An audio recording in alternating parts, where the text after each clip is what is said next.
And you're looking at a live picture of Courthouse Square in Warren. This is the Relay for Life event, which is going on right now. Walkers continue going around the square while raising money for the American Cancer Society. There are so many amazing stories from this event every year. And the Warren Relay has a reputation for raising the most money in the entire state. Now that total is expected to be over $200,000 this year. You can walk 5 laps, 5 minutes, 5 steps, whatever you want. By the way, among the walkers are some who go the extra mile. Well, extra miles. 27 First News reporter Nathan Lehota has more.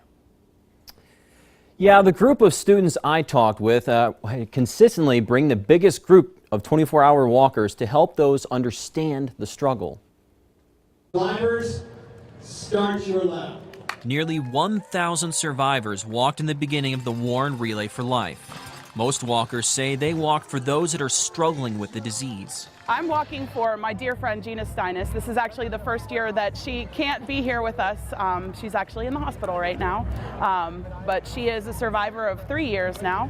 Survivors like Alexis Shahill say that walking the first lap is difficult, but not as difficult as her struggle with breast cancer. I migrated to a different spot and it's not operable, and so I'm taking radiation and chemo. And it's walking groups like those at Warren JFK that show support for those that have been affected by cancer in a big way. Every year since 2008, they've had the most 24-hour walkers. Out of the nearly 50 people who are walking the whole time, 33 are from JFK. These kids just have a lot of heart. Most of them are going to make this walk. Last year we had 31 kids attempt and 27 finish. While this young group of students are walking to raise money for cancer research, they also have their own personal reasons. I do this for people who are going through a hard time, and I want to feel how they feel.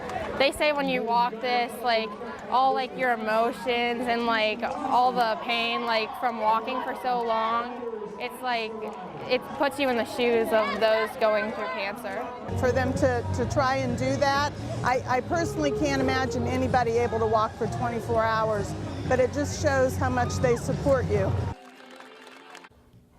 Now the students are going to be wrapping up this walk here about tomorrow night at 6. So hopefully their feet won't be a little bit, won't be too tired. Hopefully no blisters. That's the one thing. But what an inspiring walk. story.